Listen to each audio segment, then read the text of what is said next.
Thank you, LFC, for that. I didn't know that we didn't have audio, but yeah, that's why I test the microphones every time we get on here, and it's something that eluded me last night. Before I had to restart the broadcast, and same as just happened today. But anyways, thank you for that. But I think we are good to go. We're good to go. Apologies on that earlier, factor. So, but okay. My morning has been a little bit busy. That's why I'm even late for the broadcast today. Uh, uh, Yesterday I had some power challenges. Power was on and off, so I couldn't do much work in the night. So that some of that work got to pushed on into this morning. So it got a little bit busy. I'm yet to conclude with some of it, but I'll get back to it after this broadcast. Otherwise, how is your morning on that side? How are things for you? It's good to know that you're feeling much better than you were yesterday. That's always, fulfilling to know that you're good. I've realized, by the way, majority of our routine audience are people are people that are school going. Whether it's college, whether it's high school, and things of that nature. Because I was wondering why the sudden disappearance for some of them, and it occurred to me that summer is done and people got to get to back to school. For some, work gets a bit busier because their summer break is over and things like that. So yeah, it's pretty much understandable. Oh, you're in high school, okay? I think there's Safa Ali. I think Safa Ali is in college. Then there is what's his name? Prissy Nkosi from South Africa. I think he's in college as well. So yeah. Then there's a couple from Pakistan and India who are equally in high school. So yeah, but it's all good. It's all good. It's just a pleasure to have you guys back. That we get to do this every single day. So I do appreciate you a great deal. Anyways, I will continue with that bit of reaction from Daniel Levy's departure. We did have that last night, but I thought there's more for us to add on to that topic or to that conversation, because I mean, 25 years is not a short time. It's a very long period of time. And then among other things, I'm sure for Liverpool fans, not just Liverpool fans, I'll be back in 15 minutes. I need breakfast. It's all good. It's all good. I'm sure for all fans of the Premier League, they're desperate for the Premier League to return, for them to get to see their, deadline day signings, players that came in a bit late. Liverpool fans are eager to see Alexander Isak in that red and white strapped jersey.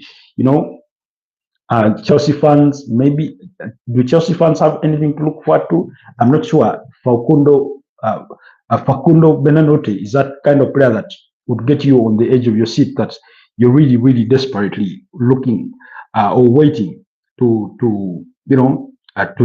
watch him. But anyways, it is what it is. We'll discuss that in a bit. But like I said, we'll kick things off at Tottenham Hotspurs. We know that Daniel Levy stepped down, and it was a bit of a surprise, not just for me, but for the entire footballing world. I mean, the man has been in the role since March 2001 until now, September to 2025. That's nearly 25 years, when you look at it. So initially, I thought it was a voluntary decision, but according to BBC Sport, his hand may have been forced a bit. His hand may have been pushed a bit because the club think they are at a point where they need to, take a new direction, which is pretty much understandable. Sometimes, like the long-term adage goes, that if you do not change with change, change will change you. So perhaps his bosses, because while he gets stick for majority of the decisions that are made at the club, and he used to make most of them, it goes without saying that he wasn't his own boss at the end of the day. While he is part owner of the club, he had people that he was answerable to. people that pose questions at given times, people that would question why the team was not performing at the very best, why the team was taking as long as it was taking to win, major trophies. But also, so we'll look at some of the key decisions that he's made over the years. For example, what managers he's worked with, those he sacked, some famous, some infamous, depending on which way you look at it. It's the kind of decision that has created a bit of a mixed reaction among the Tottenham of fan base. However, many of those that I've heard from are sort of happy he's gone. Many of them were surprised that he is leaving or he's left the club, but surprised in a way that says, how did this not happen sooner? Kind of. So, like I said, during his tenure, he's had there've been protests in which fans were calling for his head on the spike. Fans called for his resignation because they thought once they became part of once they became a regular member of the Big Six in the Premier League, they thought that is the stepping stone for them to go a notch further, for them to climb a step higher. When you look back in 2001, when he walks in, I mean, Tottenham were an average team, if we are being honest. Yes, they had won some European Cups and things like that.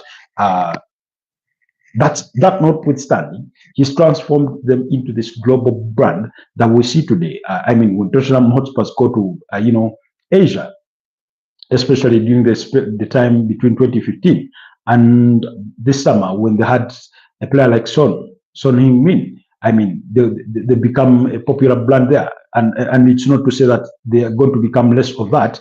And now that Son has left the club, no, he's built them into that.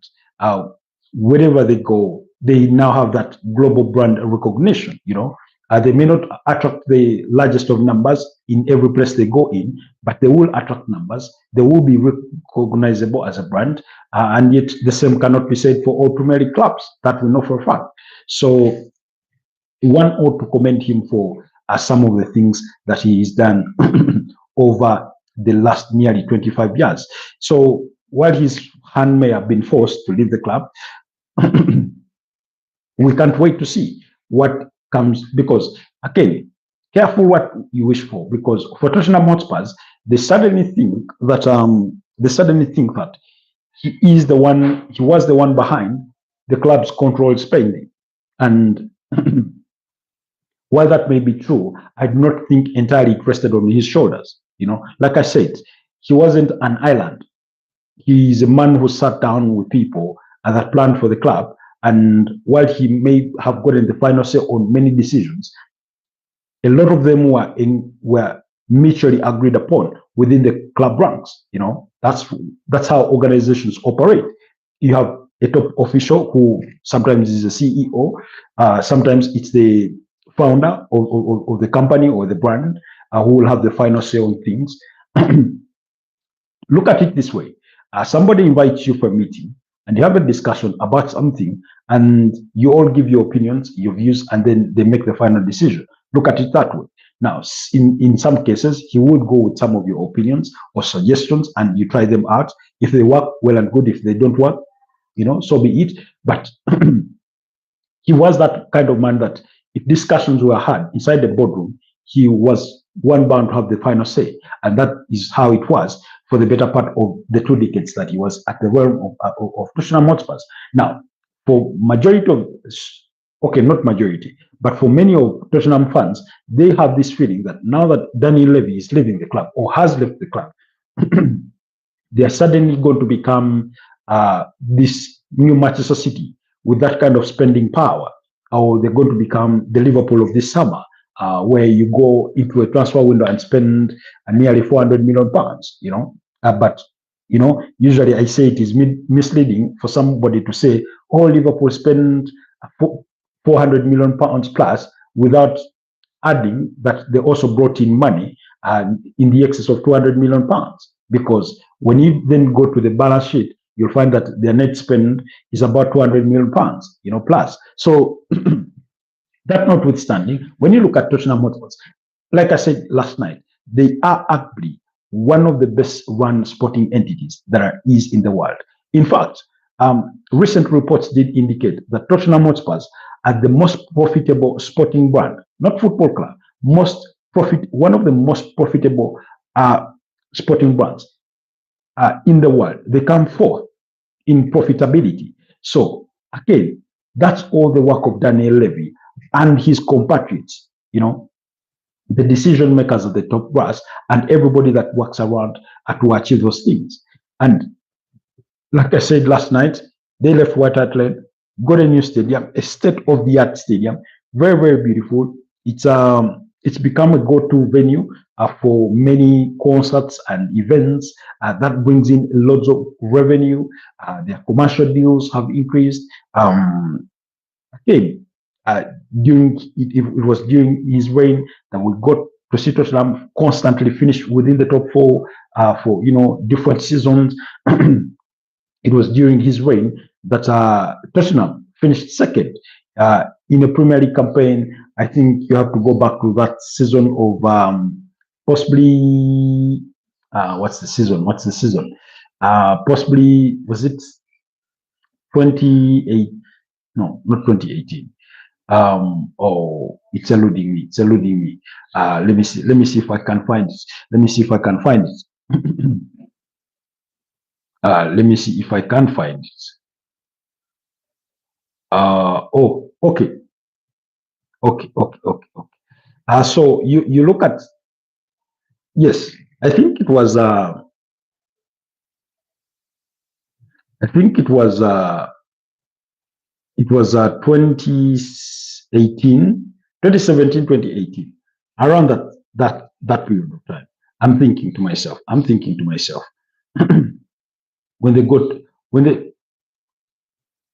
actually that season they finished third, 2017, 2018, but yes, 2016, 2017, possibly, when Chelsea were lifting the Premier League title, when they finished with 86 points. So, but anyways, the point is that they became into this team that for a period of time, UEFA Champions League football was almost a guarantee, and for the rivalry that exists between them and Arsenal, among other, London-based clubs, they got the bragging rights for a good period of time because they were constantly qualifying for the UEFA Champions League, while Arsenal continued to lag behind or to fall down the pecking order, especially during the later years or the latter years of Arsene Wenger and then subsequently Unai Emery when he comes in 2018, 2019 before he sacked the subsequent season, and then Mikel Arteta's first two seasons. We remember that. Actually, first three seasons, because the first three seasons they went on to finish outside the top four, So, and yet Tottenham Hotspurs were still sealing it.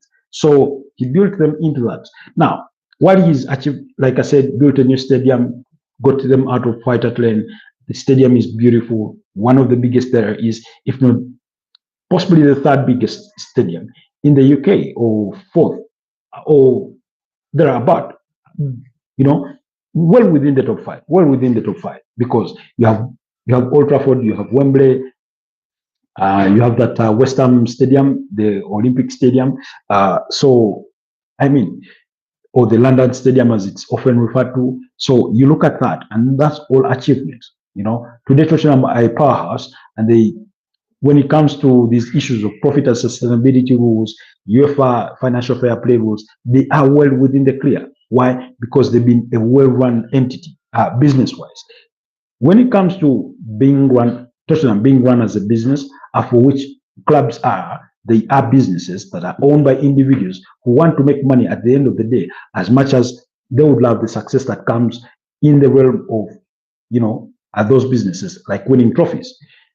So his wage caps on players have really, so if Tottenham wanted to go out and spend 80 million euros on a given player, they would. They have the capacity to. But like I said, he wasn't an island. He wasn't a sole owner. He wasn't a Romano Abramovich at Chelsea. That's what people forget, or that's the impression that people did paint him in the realm of, that Daniel Levy at Tottenham Hotspurs was a Romano Abramovich at Chelsea. No, that wasn't the case. For example, you see at Arsenal, it's not up to the top brass of the club to, just say, vice chairman, I think he's vice chairman and co-owner, Josh Koronki, has to have a say, to say, okay, let's do this, let's get that done. Yes, we will commit those resources to doing that, So even for Daniel Levy, while he was part owner, while he was chairman, there were people above him who get to say, now, maybe let's not spend that much on that kind of player, and those kinds of things. Now, the hope that Tottenham Hotspurs changed their spending strategy easier for many Tottenham Hotspur fans. But look at a club like Newcastle. Prior to the coming in of the Saudis under Dan Ashworth, we know they had problems. We know they got relegated a couple of times and things like that. But overall, in terms of revenues, they were not, or in terms of being on one side of the rules, they were okay, And then suddenly, when the Saudis come in, then they find themselves within controlled spending because of the profit and sustainability rules. They had to tread carefully, particularly last summer when they had to sell Yankuba Minte and what's the other player that they sold to Nottingham Forest? His name eludes me, to try and raise money to stay on the right side of the profit and sustainability rules. So whoever walks through the doors at Tottenham Hotspurs will be mindful of that, or will equally have a controlled way of spending, or his spending will be curtailed. So it's not like it's going to flip for the better. And I'm not saying it won't or it can't, but just keep your expectations measured. Just keep your expectations measured. That it's not going to be as simple as you may think of it to be. Then two, you look at some of the decisions he made, or the big major decisions. For example, at the end of last season, sacking of Ange Postecoglou and bringing in Thomas Frank. Now, Thomas Frank is a footnote in this conversation. But Tottenham had a horrendous season as far as the Premier League was concerned. Finishing 17th on the Premier League table is not what you would love to see about a club who in the 2019-2020 Premier League season who in the 2016-2017 Premier League season were finishing second, who in the 2021-2022 campaign were finishing fourth, and the season prior to that in itself, or prior to last season, which was 2023-2024, they were finishing well within the top five, they finished fifth. And then suddenly they dropped far off to 17th. Now, the manager had a role to play in that, a huge role to play in that, but there were other mitigating circumstances. Now, he does win you your first major trophy for the first time in 17 years, and he gets sacked. Now, while many fans did understand the kind of decision that had been made, some were not okay with it because they said, look, I'll give him another chance. He's gotten us out of the doldrum or the banter club that we've been in terms of being trophyless or being Spazzy, because they were winning the first major trophy since 2008. And you ought to commend that. You ought to commend that in some, formal respect. So they get that, and they get that, and then the manager that guides them to that triumph, and while getting it, they beat Manchester United on the way. Again, that's more bragging rights, because who you beat in the final is as good as the trophy itself. So, for example, if Tottenham Hotspur had been in the UEFA Europa League final, and maybe they are beaten up a team like Fiorentina, people will be saying, that's okay, we pretty much expected it, and things like that. After all, present day Tottenham is a bigger club than Fiorentina, but it was Manchester United. So that said a lot. And like he said, in the aftermath of winning the trophy, that season 3 things get better. Unfortunately for him, he did not stick around, or he was not to be around for season 3. And we got back to an entirely new series of Thomas Frank. So that was a key decision. And then you go back to 2021. I think around April or so, when he decides to sack Jose Mourinho days before the finals of the Carabao Cup against Manchester City. They went on to lose that final by a goal to nil. I think the goal was scored by Ilkay Gundogan, So you look at that, those are some questionable decisions that he's taken. Of course, bringing in Nuno Espirito Santo after the sacking of Antonio Conte before the end of the 2022-2023 campaign, and then they bring in Nuno Espirito Santo, who is sacked by November. Again, not. I mean, I do not want to say that it wasn't a popular decision, but the hiring of Nuno Espirito Santo wasn't the most popular of decisions. And then you go back to 2019, after the 2018-2019 season, where Tottenham Hotspurs had, by their own measure of standards, had done well, but that season was defined by them reaching the finals of the UEFA Champions League, in which they lost to Liverpool. Mo Salah and Divock Origi scored. In that very season, they finished fourth on the Premier League table, ahead of Arsenal by a single point, which in itself was bragging right. But the subsequent season, everybody thought that they were going to back the manager, that they were going to back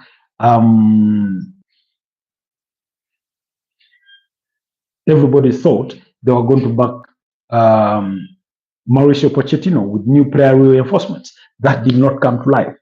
And by November, the same year, he was shown the exit. He was shown the exit.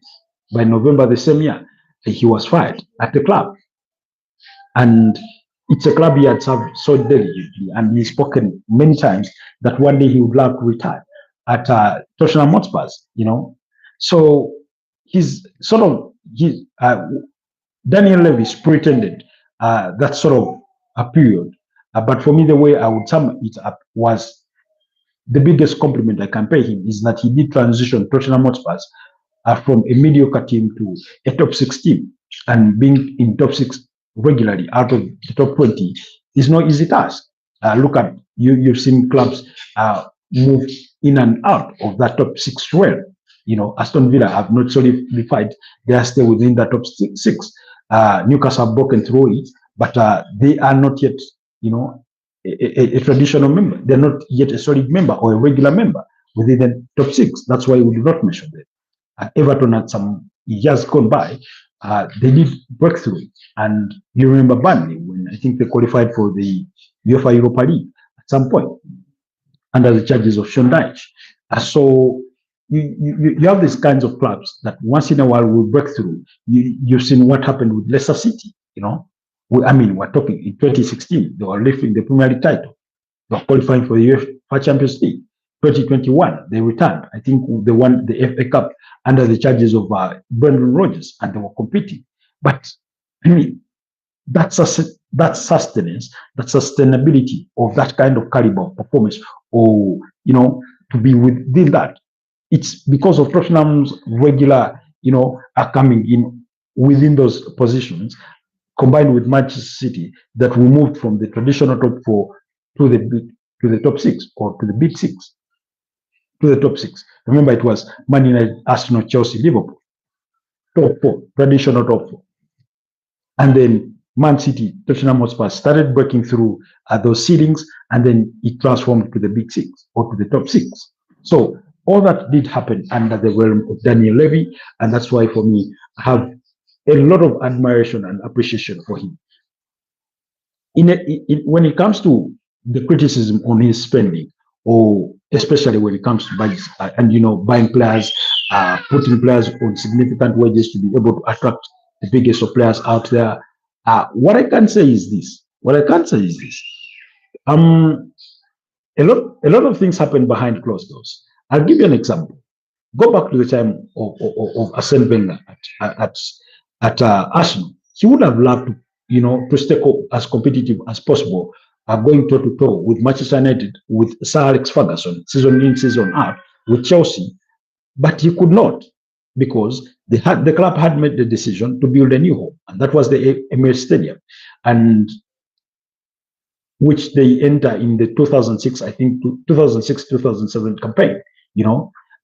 So that in itself took a lot of resources, and it sort of it sucked the air out of the club. It sucked the life out of the club.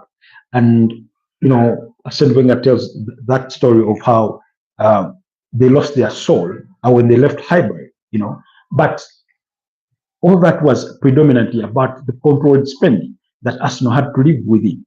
It meant that Arsenal cannot sign big players, cannot compete to try and sign big players because there was a cap on how much they would promise players in wages because they needed to pay back this big stadium.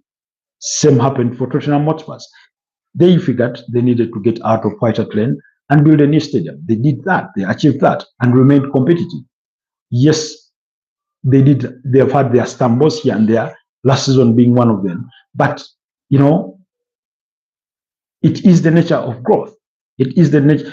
For example, for those of you that work in entities or big organizations, for example, if let's say your company has been renting and you take out a loan to build a permanent home, there's certain fringe benefits that are going to be taken off the table for quite some time until those bills are paid. Things like massive end of year parties could suffer. Things like quarterly bonuses could be converted into annual bonuses or 6-month bonuses.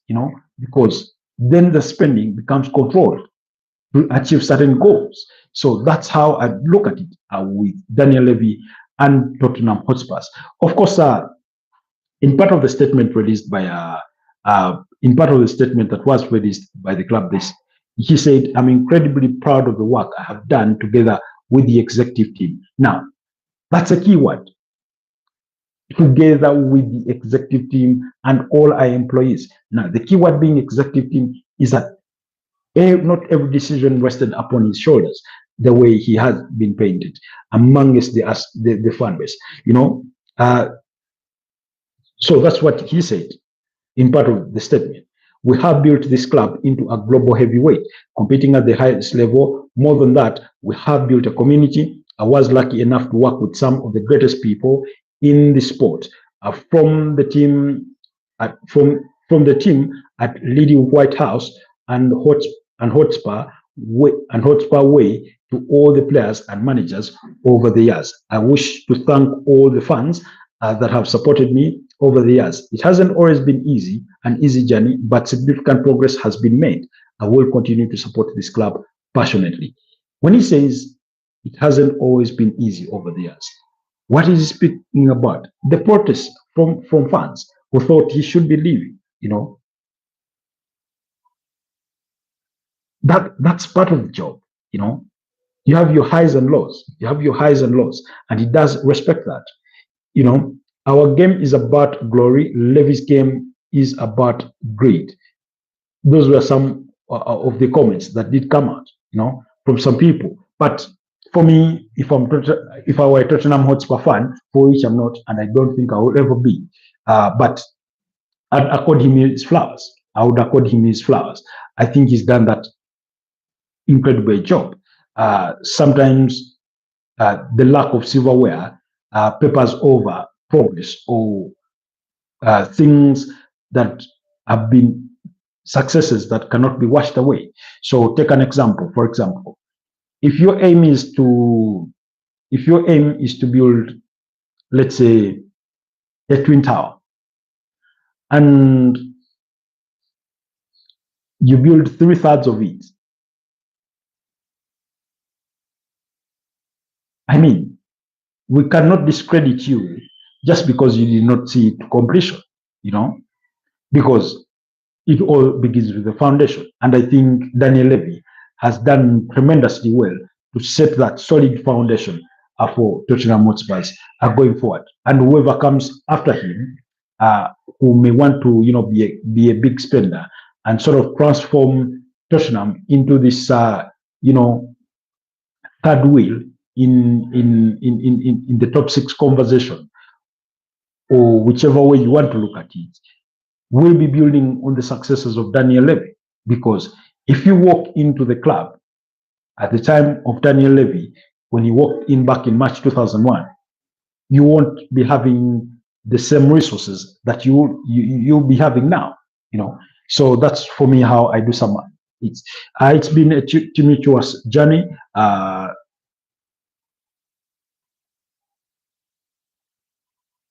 So I mean, so it's very commendable. So in 2019, they switched from White Hart Lane to a £1 billion, state-of-the-art stadium, which the club made their new home. So, like I said, that's really, really commendable. There's nothing you're going to do about that, you know. And then when you look at this transfer window, I mean, spending 180 million pounds, it's not joke. It's not joke, you know, to bring in players like Xavi Simons, Muhammad Kudus, and all the others they've managed to bring in. Rando Kolomuani, although on loan, that's commendable. Those are good players. Was it enough? No. I'm sure majority of Tottenham Hotspur fans think they should have done better, especially given that they missed out on Ebeleche Eze, given that they missed out on uh, Morgan Gibbs White and things like that. But those things happen. They're part of the sport.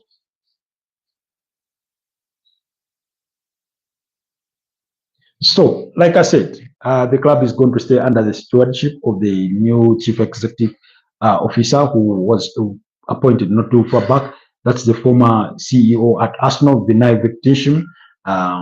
So it is what it is. So that's for me the extended reaction about Daniel Levy and his time at Arsenal. Sorry, and his time at Tottenham Hotspurs. God forbid at Arsenal. Where was I thinking? Anyways, that's the gist of that conversation, really. What else can we talk about this morning? I mean, there's always everything to talk about. The Premier League in general. But before we get to the Premier League in general, I know fans are desperate, eagerly waiting for their teams to return to action. Like I said, there's no league action this weekend as our teams are up into the international break. And I know Liverpool fans are eager.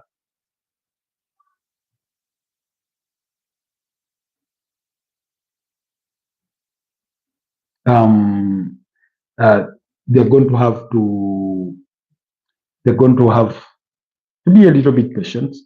Liverpool fans are eager to see Alexander Isak. They'll mourn a little bit about McGay. I'm sure it's going to be not an easy task for McGay to return to Crystal Palace, knowing that the window is shut and he stayed there. Not that he hates the place, but because he knows how close he was to uh, achieving his move to Liverpool.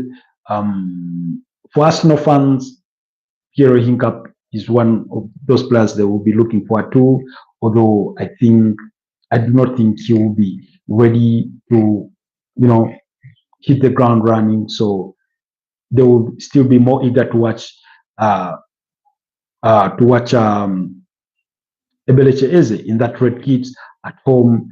The excitement that is still around Max Bellman, Victor Gyökeres, and things like that. So, I can't wait to see how Nuno Espirito Santos sets up his team for that game, because last season when he set up against them, he said, of course, we set up differently without a back five because they had no striker. If they had a striker, we would have done differently. This time around, they will have a striker, Victor Gyökeres, because that time they had Mikel Merino.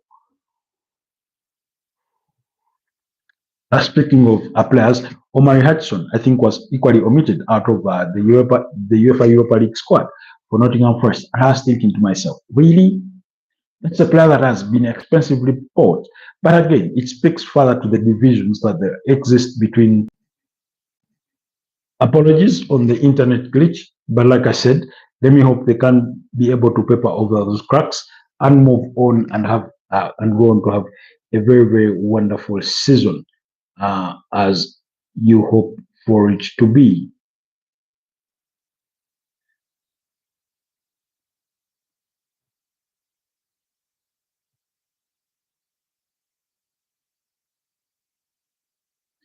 Anyways, the World Cup qualifiers, those ones do continue.